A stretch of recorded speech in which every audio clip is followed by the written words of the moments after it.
पुरातत्व स्रोत से तुम्हें क्या बना दिए थे? यात्री बता दिए थे। क्या बता दिए थे? पुरातत्व स्रोत से यात्री बता दिए थे। और उससे पहले क्या बता दिया था? कोइन बता दिए थे, सिक्के। अभिलेख हमने कहा था कि जैसा राजा जाते चलेंगे उस हिसाब से अभिलेख बताते चलेंगे। अब तुम्हारे विदेशी यात्री भी हो गए थे। अब तुम्हारा क्या चलेगा? तुम्हारा साहित्य देख लो एक बार, साहित्य शोध क्या देखेंगे? साहित्य शोध। देखो साहित्य को दो भागों में बांटा गया। सबसे पुराना धर्म कौन सा? सनातन कह लो, उसे ब्राह्मण कह लो, क्योंकि सबसे शिक्षा दीक्षा देने का काम किसने करा था? ब्राह्मणों ने। यानी कि जो ग्रंथ लिखे किसने लिखे थे? ब्राह्मणों ने। चाहे हिंदू कह लो, तो हम इसका नाम क्या देंगे आज? ब्राह्मण। तो ब्राह्मण ग्रंथ साहित्य में क्या आते हैं? ब्राह्मण ग्रंथ। देखो एक तो होता है धार्मिक साहित्य में, पहले देख लो, होता है धार्मिक ग्रंथ और एक होते हैं गैर धार्मिक ग्रंथ। धार्मिक ग्रंथ में क्या आते हैं? तुम्हारे धर्म की बात, जैसे रामचरित मानस, वाल्मीकि की रामायण, ठीक है, महाभारत वेद व्यास का, और ये सब क्या है? धार्मिक में। अगर तुम गैर धार्मिक में जाओगे तो क्या वो चाणक्य का कौन सा था अर्थशास्त्र धार्मिक है? नहीं, चाणक्य का अर्थशास्त्र धार्मिक है थोड़े ही, उसमें तो राजपाट की बात है, तो वो गैर धार्मिक हो गया। तो साहित्य को किसी श्रेणियों में बांटा गया? धार्मिक और गैर धार्मिक। गैर धार्मिकों में जैसे ये हो गए तुम्हारे कुछ सूत्र बन गए, कुछ आयुर्वेद के ग्रंथ लिख दिए। आयुर्वेदिक भी लिखे किसी ने, आयुर्वेद भी बना है हमारा पूरा भारत का आयुर्वेद हो पुराना, तो वो भी कोई धार्मिक में थोड़ी आएगा। तो आयुर्वेद है तो वो तो हर एक धर्म की वो करेगा इलाज, तो वो कहना हो गया गैर धार्मिक में। अब गैर धार्मिक में अब हम कहें तो सबसे पहले कहें को लेकर चलेंगे? धार्मिक ग्रंथों को। किसे लेकर चलेंगे? धार्मिक में। धार्मिक में या तो हिंदू ग्रंथ मान लो, यानी कि ब्राह्मण ग्रंथ मान लो, तो हम कहें एक हो गया ब्राह्मण, क्या हो गया? ब्राह्मण हिंदू या सनातन ब्राह्मण। दूसरा कौन से हो गए? गैर ब्राह्मण। कौन से हो गए? गैर ब्राह्मण में देखो सबसे पुराना धर्म हिंदू। उससे थोड़े दिनों के बाद का मतलब कुछ थोड़े ना बहुत दिनों बाद का, इसका तो कुछ पता ही नहीं ये कब से चालू हुआ। हिंदू धर्म का या सनातन धर्म का किसी को कुछ नहीं पता कब से चालू हुआ। हिंदू का तो पता कब से चालू है। ये हिंदू ने जब अरब हमारा नाम हिंदू रख दिया, जब से हिंदू हो गए थे। लेकिन पुराना तो बहुत, तो इसलिए हमने हिंदू नाम नहीं रखा, ब्राह्मण ग्रंथ रख दिया सबका। क्या रख दिया? ब्राह्मण ग्रंथ। अब यहाँ देखो गैर ब्राह्मण। गैर ब्राह्मण उस टाइम को दो ही थे, एक तो थे जैन और दूसरे थे बौद्ध। मुस्लिम धर्म भी 570 में आया था। कब आया था? 570 में। ईसाई धर्म भी एक ही तारीख को ही चला था। ये भी तो एक कैलेंडर माना जाए सही। अंग्रेज हो से आते अपना कैलेंडर चलाते, तो जिस ईसा मसीह का जन्म कौन सी तारीख को माना जा? एक। सन भी एक, तारीख भी एक और महीना भी एक। 1 जनवरी तो कहा जाओ, जो भी उस तारीख से इन्होंने कैलेंडर बना। और हम ये जैन धर्म और बौद्ध धर्म ये ईसा पूर्व में चले, और वो जो मुस्लिम धर्म चला था 1350 साल में लगभग बना हुआ। तो सबसे पुराने तो यही दो थे। तो इनके क्या ग्रंथ थे, इसके क्या थे, और ब्राह्मणों के क्या थे।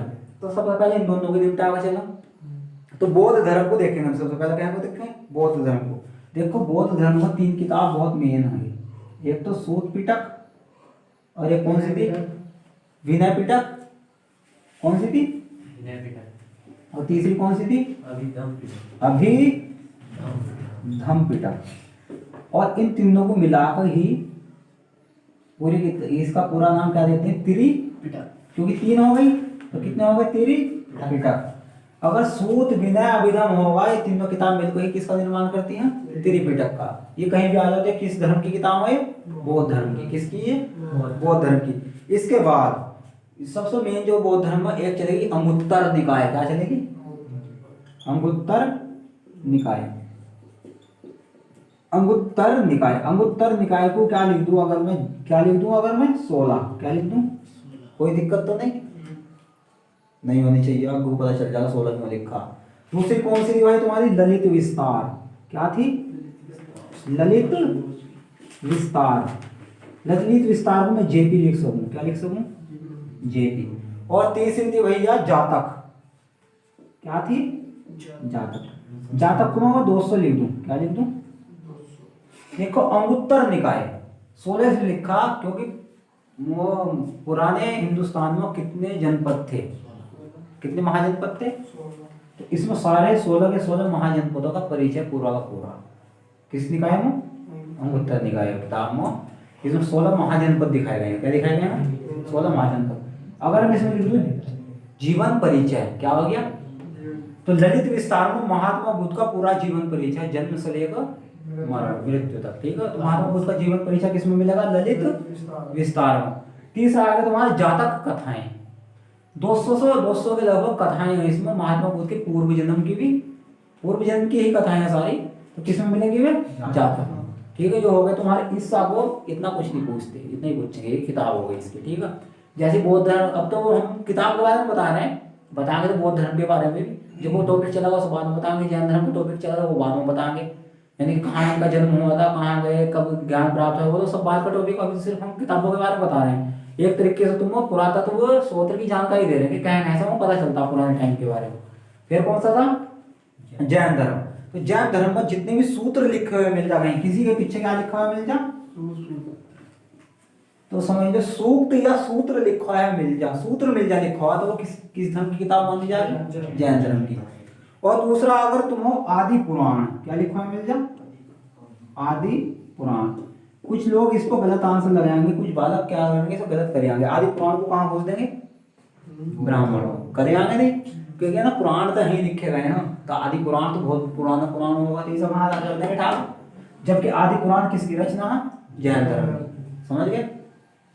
आदि पुराण के द्वारा अंग उपांग क्या होंगे? अंग लिखा है मिल जा कहीं भी, और क्या मिल जा? उपांग। अंग और उपांग भी कहीं भी लिखे हुए मिल गए, तुमको किसी भी नाम की इच्छा हो तो समझो किसके हैं? जैन धर्म के, समझ गए। और देखो जैसे मूल सूत्र क्या मिलेगा? मूल सूत्र, छेद सूत्र, तारा सूत्र, दोनों किताबों किसकी? जैन धर्म की। और आदि पुराण जैन धर्म का बताई दिया, ऐसे मत खाइयो। अंग और उपांग भी कहाँ मिलेंगे? जैन धर्म। अगर कहीं टीका मिल जाए लिखा है क्या, क्योंकि किसी भी किताब पर टीका टिप्पणी जो करी जाती है, टीका होता है उसका नाम, टिप्पणी जब करी जा तो उसे टीका। अगर कहीं भी किताब के पीछे टीका अधिकांश लिखा हुआ मिल जाए तो वो सीधा जैन धर्म को, कहीं भी जैन धर्म तुम ऑप्शन में मिल रहा लगा दो। आगे समझे। अब हमारा जो मेन मकसद है ये तो इतनी जल्दी खत्म हो ही गई, पर इनका तो विस्तार थोड़ा थोड़ा ही है, ये तो लिखने पे रहेंगे हर चीज। तो सबसे शुरू में जो हम ब्राह्मण में लेकर चलेंगे, ब्राह्मण में सबसे पौराणिक जो हमारा ग्रंथ हो या मतलब जो भी हो, वेद ही चले सबसे शुरू में। कहा गया कि सबसे शुरू में क्या आए थे? वेद। तो वेद के बारे में बोलो। ब्राह्मणों से क्या मिले सबसे शुरू में? वेद। क्या मिले? वेद। वेद को अपुरुष भी कहा जाता है। क्या कहा जाता है? पीसीएस का भी सवाल है कि वेद को क्या कहा जाता है? अपुरुष, क्योंकि ये किसी पुरुष ने नहीं लिखे या किसी आदमी ने नहीं लिखे। कहा जाता कि इनका जो बोल रहा था, इन्हें जो उच्चारण करा था किसने करा था? देवताओं ने। किसने करा था?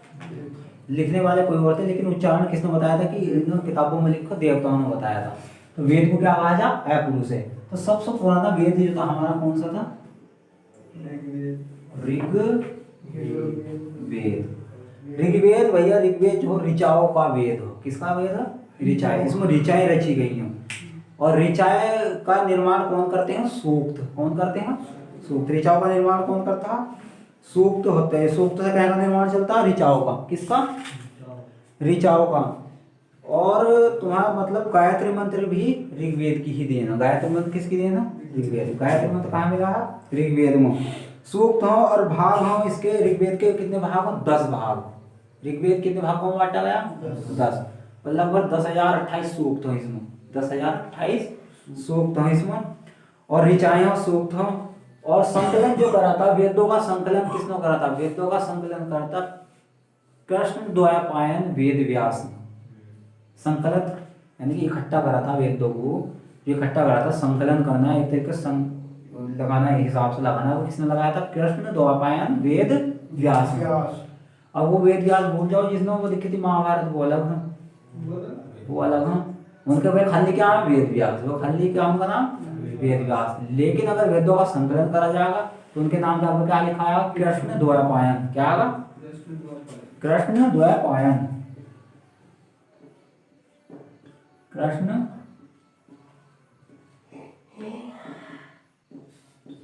कृष्ण द्वैपायन वेद व्यास जोड़ क्या ठीक है, कृष्ण द्वैपायन वेद व्यास। और ऋग्वेद अपवेद तो अपुरुष है, ऋग्वेद सबसे पुराना वेद। इसके बाद कौन सा चलता है, इसके बाद चलता है तुम्हारा सामवेद। देखो सामवेद में सबसे ज्यादा जिक्र कहेगा संगीत का। किसका है? संगीत किसकी, संगीत किसकी देन है? सामवेद की। किसकी देन है संगीत? सामवेद की संगीत देन है। और तीसरा मिलता है तुम्हारा यजुर्वेद। क्या मिलता? यजुर्वेद। शुरुआत में केवल 3 ही वेद थे। शुरुआत में कितने वेद थे? 3 ही वेद थे। तो त्रिवेद रखा गया था, इनका नाम क्या रखा गया था? त्रिवेद रखा गया था। पैराटा शुरुआत में 3 ही वेद थे, इनका नाम क्या रखा गया था? त्रिवेद। एक वेद 400 से 500 साल बाद आया था एक वेद, उसे फिर 4 वेद हो गए थे। कौन सा था? अथर्ववेद। क्या था? अथर्ववेद। ऋग्वेद, सामवेद, यजुर्वेद और अथर्ववेद। इन्हें पढ़ना बहुत कठिन है, इनको उच्चारण बहुत कठिन है। अगर तुम्हें ये समझ में नहीं आते तो तुम इनके उपवेद पढ़ सकते हैं, वो समझ में आ जाएंगे। यानी कि ऋग्वेद की जानकारी इसका एक उपवेद होगा, सामवेद की जानकारी जिसमें अच्छे से जानकारी दी जाए। मान लिया इनकी गाइड हो गई, वे क्या हो गई? गाइड हो गई इनकी। तो यानी कि ऋग्वेद की जो गाइड होगी, तो ऋग्वेद की जो गाइड थी वो कौन सी थी? क्या थी? आयुर्वेद। यानी कि अगर तुम्हें ऋग्वेद समझ में नहीं आता तो इसे अच्छे से समझने के लिए कैसे पढ़ लो? आयुर्वेद। जो क्या हो गया इसका? उपवेद। क्या हो गया इसका? उपवेद। यानी कि राष्ट्रपति के जाने के बाद पद कौन संभालता? राष्ट्रपति। तो क्या हो गया इसका? उपवेद। ऐसे सामवेद, सामवेद किसका था? संगीत का। तो इसका उपवेद था गंधर्व वेद। क्या था? गंधर्व वेद। क्या था? गंधर्व वेद। गंधर्व क्या होते? नाचने गाने वाले। जो कभी भी रामायण देखते होंगे तुम, या कृष्ण लीला देखते होंगे, आसमान में ढोलक वोलक जहाँ अब ऊपर नाचते होंगे देवता, जो नाचते हैं गंधर्व भी रहते हैं। क्या रहते हैं? गंधर्व। और तीसरा था तुम्हारा यजुर्वेद। सीधा सा पता चल रहा है इसमें कहने की जानकारी यज्ञ की। यजुर्वेद में जो तुम्हें जानकारी मिलती है यज्ञ की मिलती है। किसकी? यज्ञ की। और किसकी मिलती है? युद्ध की। यजुर्वेद में जो बताया गया युद्ध कैसे लड़ना चाहिए, युद्ध के समय कौन कौन से यंत्र चलाने चाहिए, कौन कौन से ढोलक नगाड़े शंख बजाए। जहाँ पुराने युद्धों में हिंदुस्तान जो पुराने नाटक वाटक हैं नगाड़े बजते रहे नहीं, जब युद्ध शुरू हो तो सारी जानकारी किसमें दी गई है? यजुर्वेद में। तो यजुर्वेद का उपवेद क्या? धनुर्वेद। और अथर्ववेद। अथर्ववेद का जो उपवेद पढ़ना है अथर्ववेद को, तो किसका गया है? शिल्प वेद। अब शिल्प वेद, अब इन्हें लिखने वाले भी कोई होंगे जिनके ज्ञाता होंगे, जिन्होंने ये इनके जो ज्ञाता थे, क्या थे इनके? ज्ञाता। यानी कि जानकारी रखने वाले, इनके ज्ञाता भी आता होंगे। इन्हें किसने लिखा था, किसने जानकारी दी इनकी? तो ऋग्वेद का उपवेद क्या हो गया? आयुर्वेद। तो आयुर्वेद को किसने लिखा था? प्रजापति। किसने लिखा था? प्रजापति। दक्ष मान लो, कुछ भी कर लो, नहीं ब्रह्मा की संतान थी, प्रजापति नाम देती हो, बस इतना ही लिखा होगा। ठीक है, प्रजापति। इसका ज्ञाता कौन था? प्रजापति। अब सामवेद हो गया गंधर्ववेद। गंधर्ववेद का ज्ञाता कौन था? नारद। कौन था? नारद। और यजुर्वेद धनुर्वेद सो, तो उस टाइम को धनुर्धारी जो धनुष बनाने की कला जिसने सीखी थी, जो धनुष का निर्माण जिन्होंने करा था, ये थे विश्वामित्र। कौन थे? विश्वामित्र, जो राम के गुरु थे, राम और लक्ष्मण के गुरु थे। ये उन्होंने धनुर्विद्या में निपुण बनाया था राम और लक्ष्मण को। ठीक है।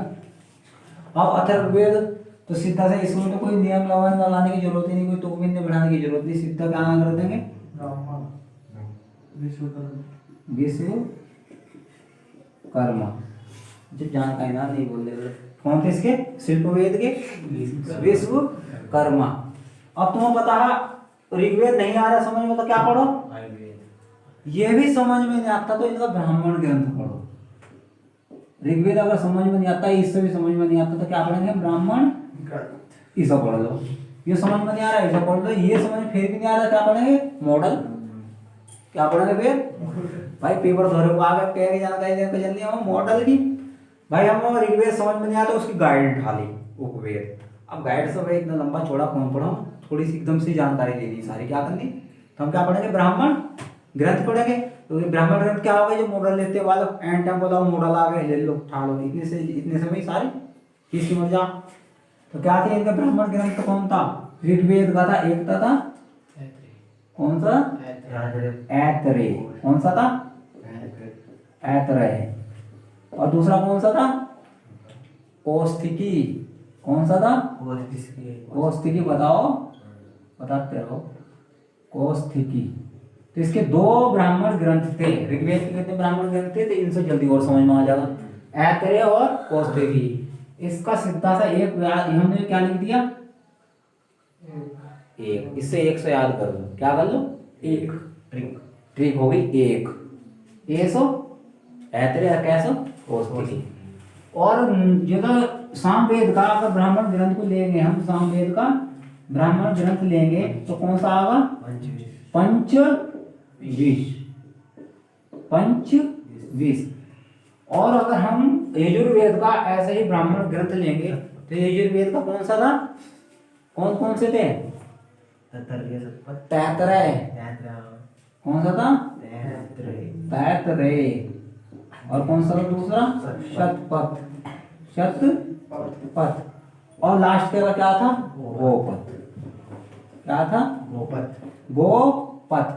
देखो इसे भी ट्रिक याद करने की, शत लिख दो बस, 100%, शत लिख दिया 100, शत का मतलब 600, शतपथ 300, तैतरेय, इसे याद करने की जरूरत नहीं, गोपथ, सीधी सी बात है, गोपथ इसका पंचविश हो गया। अब तुम्हें इसका भी ज्ञाता बता दिया, ब्राह्मण ग्रंथ भी बता दिए और उपवेद भी बता दी। अब इन्हें भी तो किसी ने रचा होगा, इनके भी तो कोई ज्ञाता होंगे। तो ऋग्वेद के जो ज्ञाता थे वे थे होत्र ऋषि, कौन थे, होत्र ऋषि। तुमने मूवी वगैरह में भी देखा होगा, विशाल अग्निहोत्री नाम रहते, अग्निहोत्री, और प्रजापति अग्निहोत्री, कुछ भी नाम रख दो, तेरे नाम का नीटू अग्निहोत्री लगा देंगे, तो इसके ज्ञाता कौन हो गए, होत्री। तो ऋग्वेद में एक खास बात थी, ऋग्वेद की एक बहुत बड़ी खास बात थी। ऋग्वेद की जो खास बात थी वो ये थी कि जो हमारी जाति व्यवस्था थी ये कर्म को आधारित थी। क्या को थी, कर्म को आधारित थी, ना कि वंश को आधारित। यानी कि अगर कोई पढ़ाना लगा, क्या लगा, अगर कोई पढ़ाना खड़ा हो गया तो वो क्या हो गया, ब्राह्मण। अगर कोई फौज में शामिल हो गया, ये लड़ाई झगड़ों में लड़ाई करने चला गया, देश की रक्षा कर रहा है उस टाइम को, ऋग्वेद के टाइम को, तो वो क्या था, क्षत्रिय। और जो बेचने का व्यापार का काम करने लगा था उसे क्या हो गया, वैश्य। और बाकी जो मजदूरी या खेती किसानी के काम करते हुए कौन थे, शूद्र। लेकिन ऋग्वेद के निकलते ही खत्म, ऋग्वेद का काल खत्म होते ही जो जाति व्यवस्था हो गई, जिसने जो काम पकड़ लिया था उसी से उसके बाल हो गए, वंश चलता चला गया। चमड़ा काट दिया, चमार, कपड़ा बुन दिया, जुलाहा, तेल देने चला गया राजाओं की, तेल वेल के सप्लाई करो था, तेली, और बर्तन बनाने लगा तो कुमार। जबकि ऋग्वेद में ऐसा नहीं था। अगर आज के टाइम हम ऋग्वेद के हिसाब से लेकर चलो, वही आज का टाइम अगर हम ऋग्वेद के हिसाब से लेकर चलो, अगर मैं यहाँ खड़ा हुआ पढ़ा रहा हूँ तो कौन हूँ, ब्राह्मण। और जितने भी हमारी फौज है वो क्या है, क्षत्रिय। और जितने भी मोटे छोटे बने बैठे हैं क्या, वैश्य। और बाकी जो भट्टो भट्टो बजा रहे हैं काम करना, शूद्र। ठीक है। और सबसे पहले ही सूत्र शब्द का उल्लेख जो मिलता है वो ऋग्वेद में ही मिलता है। पॉइंट है ये, ध्यान रख लीजिए। तो शूद्र शब्द का सबसे पहला उपयोग कहाँ मिला देखने को, तो ऋग्वेद में। ठीक है। और ऋग्वेद में मैंने बताया था कि गौतम राहुगढ़, कौन थे, गौतम राहुगढ़ जो थे वे आर्य सभ्यता फैला रहे थे। भारत में क्या फैला रहे थे, आर्य सभ्यता। देखो मुसलमानों की सभ्यता फैलाते हैं, ईसाइयों ने अपना प्रचार करा। उस टाइम को आर्य अपने आप को श्रेष्ठ मानते थे, संस्कृत में बात करते थे, संस्कृत में भाषण दे रहे थे। तो उन्होंने ज्यादा, उनके मुंह में ज्वाला जलती रहती। गौतम राहुगढ़ के मुंह में क्या ज्वाला प्रज्वलित कर ली थी, क्या प्रज्वलित कर ली थी, ज्वाला। तो वे पूरे भारत में सब में घूम गए थे, मध्य प्रदेश, इधर उत्तर प्रदेश, सब में घूम गए थे और सबको आर्य बना रहे थे। क्या बना रहे थे, आर्य। आप प्रचार करते फिर रहे थे, किसका, आर्य संस्कृति का प्रचार कर रहे थे। लेकिन जैसे वे बिहार के बिहार पटना जाने के लिए वो गंडक नदी में प्रवेश करा उन्होंने, गंडक नदी पार कर रहे थे, उनके मुंह की ज्वाला बुझ गई। क्या हो गई? मुंह की ज्वाला बुझ गई। तो उन्हें वापस वहां से लौटना पड़ा, क्योंकि नियम ये था कि जब तक ज्वाला जल रही है मुंह में तभी तो तुम किसी का प्रचार प्रसार कर सको। तो उन्होंने कहा बड़ी बेकार थी भाई ये तो ये उस पटना को ऋग्वेद में क्या लिख दिया था? अछूतों की नगरी, कहीं अछूत रहे, इसलिए मेरी ज्वाला मुंह की बुझ गई। तो पटना को क्या कहा गया था? अछूतों की नगरी। बिहार के पटना को अछूतों की नगरी कहते था। मान ली बात, तुम भी कहीं चले जाओ, गांव में जा रहे हो, हिसाब खराब रास्ता का, पैर भी बढ़ जाओ, तुम कहोगे बड़ा बेकार गाँव है भाई, इससे तो बढ़िया हमारा गाँव है। जो तुम्हारा कैसे खराब हो, लेकिन अगर तुम सब किसी और खराब गाँव में चले जाओ और कोई जरा सा वहां निकाल के ले जाओ और छिट्टे आ जाओ, यार बड़ा बेकार गाँव है, तो गाँव का दशा ही नहीं, सड़क ही नहीं सुधरने हमारे, कहते बड़ा बेकार गाँव कहते। तो उन्होंने भी उसे क्या बता दिया था? अछूतों की नगरी। पता चल गया। और दूसरी बात ये देखो, सबसे बड़ा बेकार बात हमारे हिंदू धर्म में एक ही बहुत बेकार बात है, बाकी तो सही सब बढ़िया ही है, कि जो भी हो, अगर ब्राह्मण हो तो ब्राह्मण तो वंश के अनुसार हो गया, पहले तो कर्म के अनुसार था। जो हमारी पुरानी बात थी वे और धर्म ने ले ली, पुरानी बात जो थी और धर्म ने अपना ग्रहण कर ली, जो बल्कि हम अपनी पुरानी बातों को नहीं रहे। हमारे यहाँ ब्राह्मण या पूजा पाठ करने के लिए आज भी किन्हें बुलाया जाता है? पंडितों को। पूजा पाठ कौन करते हैं? पंडित। जबकि ऋग्वेद में ऐसा नहीं था। और ऋग्वेद की जो अच्छी अच्छी बातें वे किसने उठा ली? और धर्म ने। क्या मुसलमानों में मौलवी बनने के लिए जाति के बंधन है? कोई भी बन सकता है उनके यहाँ, किसी भी बिरादरी का मौलवी बनकर आ सकता है। क्या करना है? सिर्फ अपना धार्मिक ग्रंथ पढ़ना हो ना, कुरान वुरान पढ़नी, और क्या करो, कलमा वलमा होना चाहिए उसके यार, पूरा होना चाहिए कि मोहम्मद साहब पैगंबर हमारे सबसे पहले धर्म गुरु थे, योग का पढ़ाया, कलमा तैयार करा जाए ना, तुम मुसलमान बन गए, 3 बात कह कर दे मुसलमान बना दे 5 सेकंड वही में। ठीक है, तुमने क्या है, तुमने टोपी लगा लो, दाढ़ी बढ़ा लो और पान खाना सीख लो, मौलवी तैयार। ठीक है, ये तो रहे हैं। थोड़े धार्मिक किताब पढ़ लो और थोड़े हिब्जे तैयार कर लो, कलमे वलमे तैयार कर लो, दाढ़ी सी बढ़ा लो, टोपी लगा कर निकल जाओ, कुर्ता पजामा पहन लो, पान खाना और सीख लो, तो मौलवी तैयार। ऐसे ईसाइयों में ईसाई क्या करते हैं? अपने धार्मिक पुस्तक लो, पढ़ो लिखो और धर्म के बारे में बतेरी जानकारी देते, जितनी भी जानकारी वो सारी ले लो तो पादरी बन जाना। ठीक है, यही है हिंदू धर्म में। क्या ना पढ़ना लिखना होना, लेकिन पंडित का वाला की पूजा पाठ करेगा, उसके धर्म को ही आज्ञा है नहीं। जबकि ऐसा नहीं था, उन्होंने उठाई नहीं, हमारी पुरानी बात उठा रखी नहीं उन्होंने आज भी। ये कर्मों को आधारित हो, उनके जो धर्मों क्या आधारित है? काम को। समझ गए? अब देखो ये क्या था? होत्री थे, कौन थे इसके? होत्री। अब सामवेद को ले लेंगे हम। तो सामवेद जो था भैया, इसका कौन सा बताया था मैंने? उद्गाथा। कौन थे इसके रचयिता? इसके ज्ञाता कौन थे? उद्गाथा।